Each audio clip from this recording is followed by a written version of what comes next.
All right, I already see plenty of participation up there, so let's go ahead and we're doing things a little bit differently this morning. We do have links to the notes in the chat, so guys, so please, if you haven't already, start opening those up and raising your hands, especially because these are going to be the first two questions in your notes. So number 2, right, it's asking us how many moles of carbon dioxide are being produced in this chemical equation. We did something similar like this for yesterday's brain stretch, remember, except we were talking about iron, I believe. All right. But for carbon dioxide, right, it's still going to be the large coefficient out in front. So because it's 3, we have 3 moles of CO2. All right. It's as simple as that, really. All right. And then for number 3, what is the molar mass in grams per mole of carbon? That is always going to be the small decimal number at the bottom of the element square. I said small, not in terms of quantity, but small as in relative size in terms of the picture. So it's going to be 12.011 grams per mole of carbon. And if you haven't realized by now, the reason why scientists made up or created a standard unit of measurement called a mole for elements is because that's the amount that we can actually see and work with for working with experiments. So in the picture, you are looking at exactly 1 mole of carbon on the well plate right there on the scale. All right. As always, when it comes to like numbers and units, the first box is going to be the numbers, second box is the units. All right, make sure you spell it correctly. And let me get out my timer for those who might be lagging behind. We have plenty to do today. Laura, I see you're also on a phone, so if I can get a chat, that'd be awesome. All right, we gotta move on because we have plenty to do today. Really quickly, also, don't share any personal information during class. Your participation is required, and class sessions are being recorded for learning purposes. All right, today is Tuesday. We're going to learn about two-step stoichiometry. All right, and we're about over halfway through the unit, coming towards the end there. All right, everyone. So quick announcement that we have Star 360 next week. So this will be the last time that you take Star 360. This is for all students. So I know that even if you started during trimester 3 at our school and you took it at the start of trimester 3, you still have to take it at the end because we need at least 2 data points from you to see your growth. So everybody does need to take these assessments next week. They are worth 5% of your overall grade in every single class. So even though it's reading and math, you still get 5% of your grade in our class, which is a science class, in PE, in tech, in careers, in history, etc., etc. So please make sure that you are completing those because they're a good boost to your grade. A 5% boost is really good, and it's just for completing them. Taking a look here, so reading will be next week during this period, so you will complete reading during our class. Math will be on Wednesday in whatever your period 3 class is. Now I do recognize that next week, since you are testing during our class, you won't have the live lesson as everyone else does. You are still responsible for completing that work though, so you can do that in the afternoon or on a following day. So you're still responsible for completing the same lesson as the other students, just watch the recording to do your notes. Okay, now originally we did have the exam occurring on Tuesday. However, I altered the schedule because obviously I don't want you to have an exam the same day that you are doing Star 360. So instead, we've kind of combined the Unit 4 exam with the final exam to make the Units 4 through 5 exam. Smiley faces, emojis in the chat if that makes sense. So again, no exam next week. We're just going to go ahead and head straight into Unit 5 and then wrap up with an exam over Units 4 and 5. Okay? Beautiful. Again, you are responsible for the lesson on this day. All right, so please make sure that you watch the recording and complete those notes during the afternoon or on a following day. You will have 4 days to kind of make up missing work, and then the last day is on Wednesday, June 9th. Courses close at 11:59 p.m. and you will not be allowed to submit anything after that time. So 1 minute before midnight, that's the last time at which you can submit things. This is a reminder, I am going on maternity leave on Friday, so I will not be returning for the rest of trimester 3. I do have office hours this entire week at 2 p.m., so if you want help on your projects, please come to office hours. Make sure you get those submitted before I leave, just because we don't exactly know what the sub situation is. We should hopefully be meeting with the sub at some point, but again, we're not super clear on what's happening there, so please get your projects done before I leave, just so that they're squared away. So specifically, coming back to what we're learning today, we're going to understand the relationship between coefficients in a balanced chemical equation, and that between moles.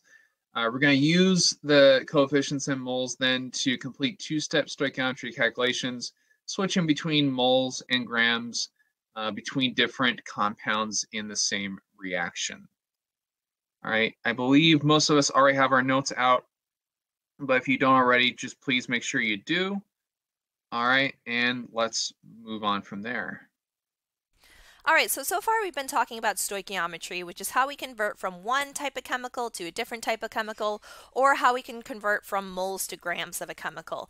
Now, when we do try to convert between different chemicals, we need a balanced equation. Now, so far we've been giving you the balanced equations because we don't have a lot of time during classes, and these stoichiometry problems are a little bit long, right? So I don't want to waste too much time. However, please be aware that balanced equations will not always be given to you. So for example, hint, hint, in the final exam, you will need to balance the equation before you are able to actually do the stoichiometry part. All right, so it's really important that you understand how to balance equations. Taking a look here, here's an example. Methane and chlorine can produce carbon chloride and hydrochloric acid. So we're just going to review how to balance equations. Again, I won't expect us to do it every single time for every problem during class, but you will need to be able to do it on your exam. So I want you to understand this is a part of the process. So CH4 we see has 1 carbon, 4 hydrogens. Taking a look here, we can see that Cl2 has 2 chlorines. Okay. Over here we have it producing carbon chloride, which is 1 carbon, 2 chlorines. So 1 carbon, 2 chlorines. And then over here HCl, which is 1 hydrogen and 1 chlorine. So altogether that adds up to 3 chlorines. Smiley faces emojis in the chat if you feel comfortable with that. Again, that's just review on how to read equations, or sorry, how to read chemical formulas. Great, let's go ahead and take a look at how to balance this. What should I balance first, carbon, hydrogen, or chlorine? Carbon, hydrogen, or chlorine? Tell me in the chat. What's the first thing that I need to balance? Yeah, definitely the hydrogens. I have 4 on the left and 1 on the right. Which side needs more? The left side or the right side? 4 on the left, 1 on the right. Which side needs more? Which side needs more? Think about which side has less right now and needs more. Yeah, the right side needs more. So we need more hydrogens on the right side. Remember, I can't just start throwing in random hydrogens, all right? That's not how equations work. You can only add more of what you have. So which of my 2 compounds here has hydrogen in it? Carbon chloride, CCl2, or hydrochloric acid, HCl? Which of these has the hydrogen I need? Absolutely, Micah, Andrew, Stephanie, Ronnie. Yes, the HCl has the hydrogen I need, right? If I add one of these, oops, sorry, let me grab circles here. If I add one of these, right, it gives me another HCl, another hydrogen. Is that enough hydrogens? Yes or no? Is that enough hydrogens? Yes or no? No, so we got to keep on going, right? We need another HCl and another HCl. All right, so in total now, how many hydrogens do I have on the right-hand side? So in total, now how many hydrogens do I have on the right-hand side? Yeah, now I have 4, right? If I count them all up, 1, 2, 3, 4. Now I did add some chlorines, so now take a look here. I added 3 chlorines here, so now how many chlorines do I have in total on the right-hand side? We did add 3 more chlorines because we added 3 more HCl's. So how many do I have in total? Yeah, now I have 6 on the right-hand side. So we need to fix our chlorines. So which side needs more, the left side or the right side? Which side needs more chlorine? I've got 2 on the left, 6 on the right. Which side needs more? Excellent, definitely the left-hand side. What will give me more chlorine, CH4 methane or Cl2? Which of these will give me more chlorine, CH4 or Cl2? Absolutely, Cl2 will give me more chlorine here, so let's add another ClCl. Is that enough chlorines now? Do I have enough chlorines on the left-hand side? No, let's keep on going. Add another one. And now, do I have enough chlorines on the left-hand side? Now, do I have enough? Yeah, now I have all 6 of them on the left-hand side. Right? We can see 1, 2, 3, 4, 5, 6. Now, all we need to do is we have a balanced equation in picture form. We just need to put it into the equation now. So take a look here. We need to go ahead and match up our coefficients here. Remember that big circles equal big coefficients. So we need to count up the number of big circles, big molecules. How many big circles do you see here for CH4? How many big circles do you see here for CH4? Yeah, you should see 1. So my coefficient here would be 1, although remember that we can leave 1's blank, right? So actually I could just leave this blank. You should be able to do the rest of these on your own. Let's go ahead and practice that on the next slide. Really quick, guys, our whiteboard tools are on. So really quick, just look at and count how many large circles we have for each compound. And remembering that large circles equal the large coefficients. So multiple choice, circle the correct option, all right, for the equation on the right. Count out the big circles that equal the big coefficients. All right, let's box that answer. Andrew, Stephanie, Micah's up there, awesome. Allie, David M. Move on. All right, we were doing pretty well with this, right? So the correct options is option D for number 4, right? We have 1, 2, 3 big circles for Cl2 and 1, 2, 3, 4 big circles for HCl, right? So that's why we have a coefficient of 4 in front of HCl and 3 in front of Cl2. Great job, everyone. Be sure to raise your hands from before and for number 4, and then we will move on. All right, so let's go ahead and talk a little bit about what we're going to call the mole roadmap.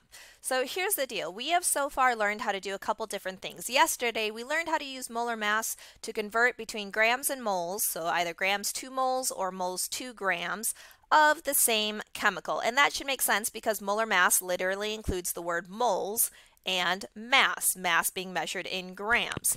However, before that, we also learned how to convert from one chemical to a completely different chemical in an equation by using a mole ratio. We're going to be calling this the magic mole ratio because this is the most important part of the entire mole roadmap right here in the middle. And this magic mole ratio always must come from the balanced chemical equation, which again is why we just reviewed how to balance chemical equations, okay? So here's the deal. What we can do is we can go from the mass of a chemical to the moles of a chemical, of the same chemical, and then change to a different chemical by going moles to moles using a magic mole ratio from our chemical equation. And from there, we can even continue moving on and convert to grams of that different chemical. But never can I skip these steps. I can't just go from mass of one chemical to mass of a different chemical. I first have to get everything converted to moles to convert from moles to moles. That's why this is the most important part of the roadmap. Go ahead and give me a green check, orange X if that makes sense. The most important part here is how we convert from moles to moles using our magic mole ratio, always from the balanced equation. Great. It's always a lot easier to practice it, so we'll be practicing in just a moment. But first, go ahead and fill in number 5. Number 5, the blank is magic. Go ahead and fill in the blank with the word magic, only the word magic. You have 20 seconds. Capitalization does not matter, but spelling does. Okay, so let's go ahead and actually practice this. So taking a look here, we have how many moles of water can be formed if you have 50 grams of methane. Right here we can see this equation, methane and oxygen combusting on fire to form carbon dioxide and water. Taking a look here, what are we starting with? Tell me in the chat. Find the number, the units, and the chemical. What am I starting with? I need a number, units, chemical. Find the number, tell me the units and the chemical that go with that number. Excellent. I see Dima in the chat. Let's get some more answers. I see Ronnie with the number. Make sure you're also including units and chemical as well, though, because again, we could have moles, we could have grams, we could have particles, we could have water, we could have methane, oxygen. Exactly. So what we're starting with right here is 50 grams of methane. So I'm going to go ahead and make the left side of my diagram here the methane, CH4, because that's going to be our starting chemical. I'm always going to make the starting chemical the pink side. Okay, so go ahead and point for me on the board then. Am I starting with mass in grams or moles? Am I starting with mass or moles? Again, taking a look at what we set up here, 50 grams of methane, is that the mass or the moles? Absolutely. So we're going to be starting off right here with the mass of CH4. Beautiful. Now, what am I ending with? Take a look at what we're solving for. It says how many what? Give me units, give me chemical. Units and chemical. What am I solving for? Thank you, Landon. Thank you, Micah. Get some more answers. Douglas, Douglas, Peter, Peter, Allie, Allie, Elijah, Elijah, Daniela, Daniela, Gustavo, Gustavo, Thalia, Karime, Jaden. What are we solving for? Yeah, we're solving for moles of water. So I'm going to make the new chemical the blue side. All right, so the new chemical will always be the blue side. Point for me on the board.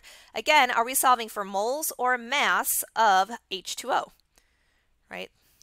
What did it say? How many blank of water? How many blank?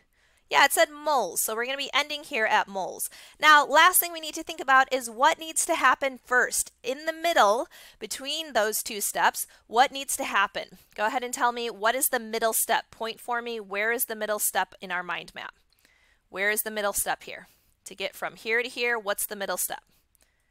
Here to here, what's the middle step? Awesome.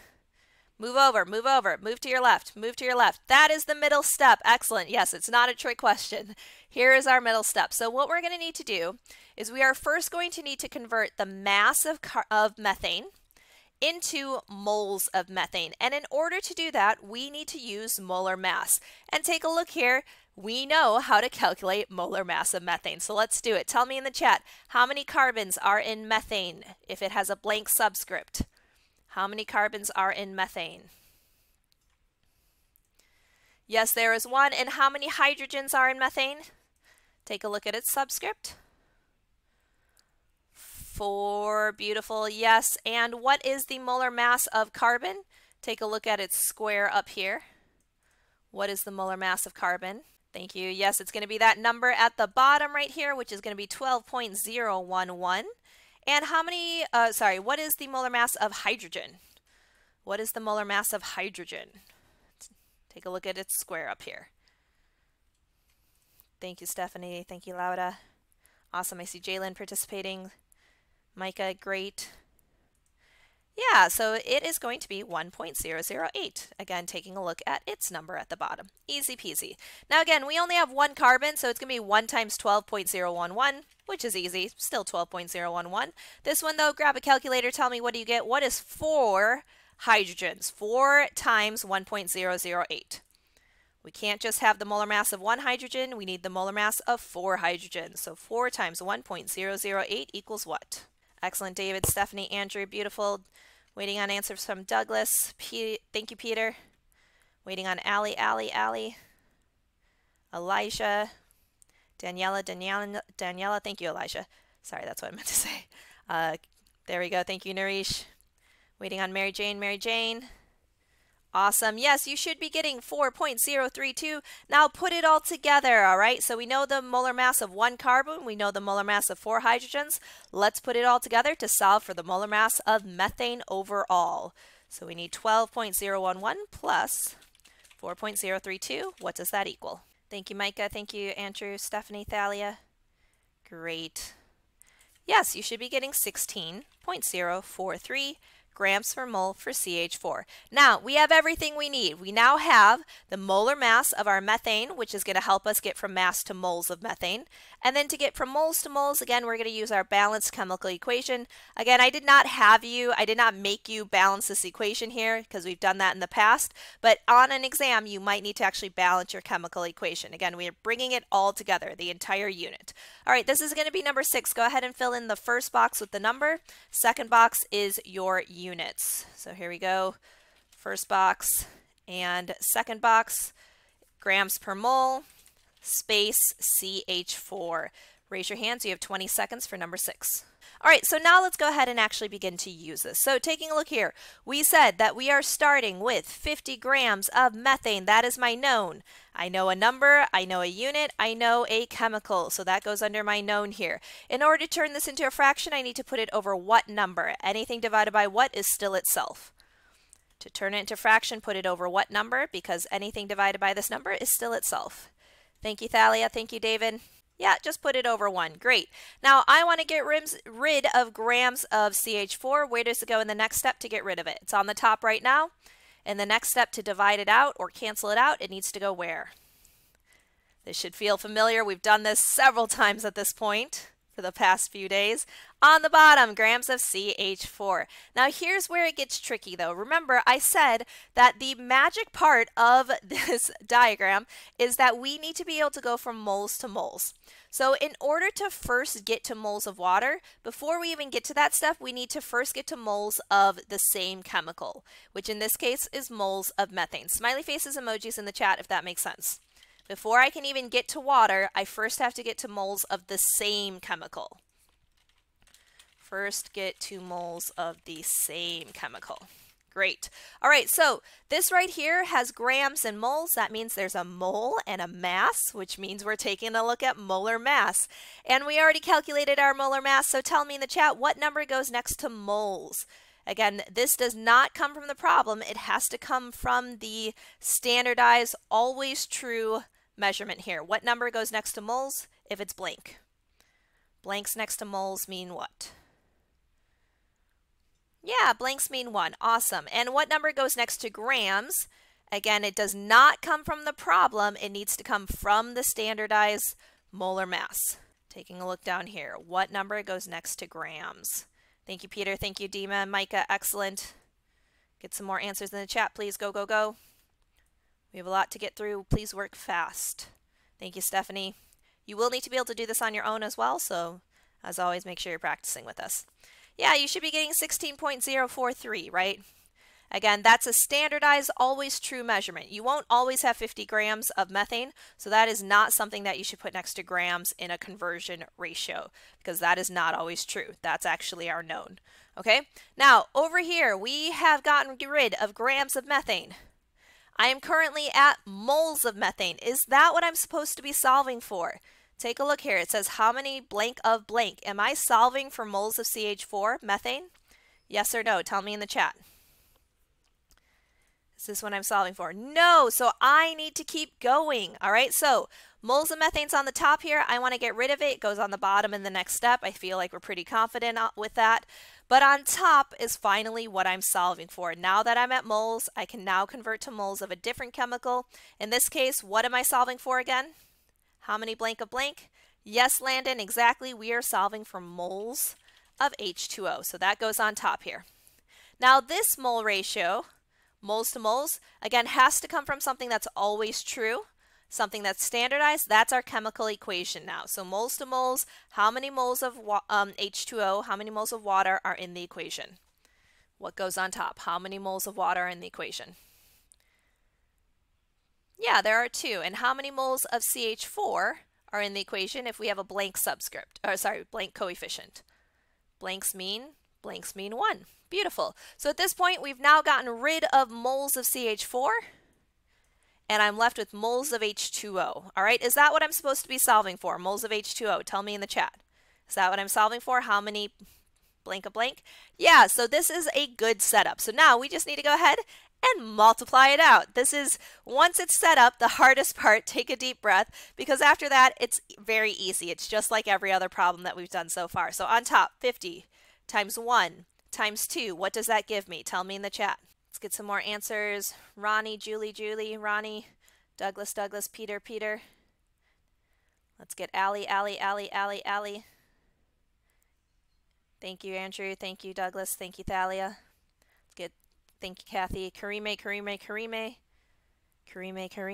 Get your answers in the chat. Mary Jane. Awesome. Yes, so we should get 100 on top, and on the bottom, 1 times 16.043 times 1 just equals 16.043. Grab your calculators. What is our final answer? Again, do the top divided by the bottom. This fraction is just division in disguise. What do you get on the bottom? Give me 2 decimal places, so point blank blank. Excellent, Landon. Thank you, Micah.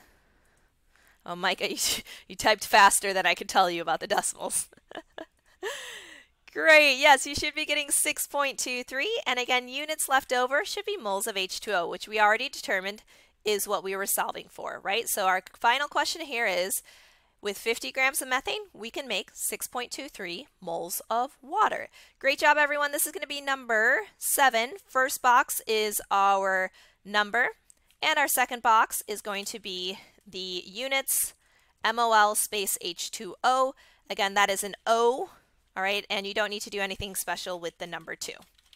Okay, so, but please remember that is an O. Can anyone tell me in the chat? So what are we trying to find? Give me the, or I'm sorry, tell me what we started with. What are we starting out with? Kind of pointing to it. Units, amount, and compound. Not necessarily in that order. We'll get back to Julia. Yes, exactly. It's 3 moles of oxygen. So that's going to be what we're starting with. So we're starting with, yeah. So we're starting with moles of something. So moles of oxygen. And it's asking us to find grams of water. So grams of something else, that is going to be our mass of the other compound. And so to get from there to there, right, what's that middle step that we're missing? Between here and here, what's that middle step? All right, awesome. Yeah, it's between moles of X and moles of Y. We'll use a mole ratio from the equation. But then to calculate the mass of water, if we get moles of water, we need the molar mass of water itself. So let's go ahead and calculate that right now. All right, looking at the water right here, right? How many H's do we have in that formula? Looking at the water. How many H's do we have? Hydrogens. Yeah, it's 2. So we're going to start with 2 hydrogens. Again, this is calculating the molar mass of water.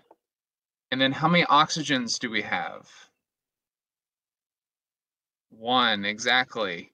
So now, what is the molar mass of hydrogen? Going back up here, what is the molar mass of hydrogen? Who can tell me? Excellent. It's going to be, that's the other part that we're missing. Very nice. That's going to be 15, 2 times 1.008. All right. Take out your calculators, calculate that really quick for us. All right. What is 2 times, thank you, Landon, or 2.016, I almost misspoke. And then finally, what is 15.999 times 1? Shouldn't even need a calculator for this, right? What is anything times 1? Exactly, it's going to be 15.999. And then adding that all together, oops. Adding that all together, what do we find? Put them together.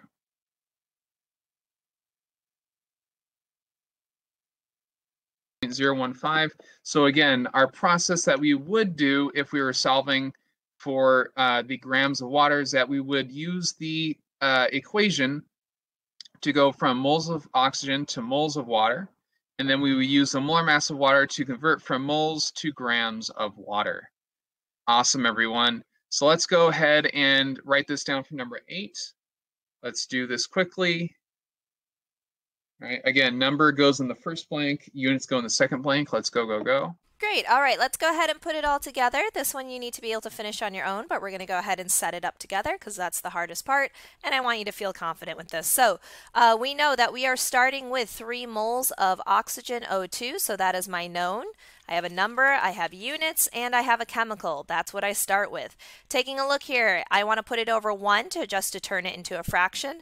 In the next step, moles of O2 needs to go where? It's on the top right now. To divide it out, in the next step, it needs to go on the awesome, Miss Thalia. Yeah, it needs to go on the bottom. Moles of O2 goes on the bottom. Great.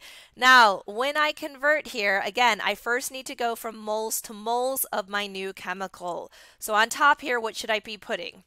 All right, what is my new chemical? What is my new chemical? Moles of what? Think about what is my new chemical on the right-hand side? Can't yet get to grams. I first have to go, yeah, first moles of H2O. Awesome. So we're going from moles to moles. Now I'm at moles of H2O. I want to get rid of that. In the next step, it goes on the bottom.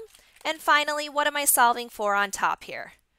All right, finally, I can solve for my last step right here, which is what? What's the chemical? What's the units? Units and chemical. Again, how many what? Units and chemical goes on top. Yeah, exactly. So now we're solving for grams of H2O on the top. Great.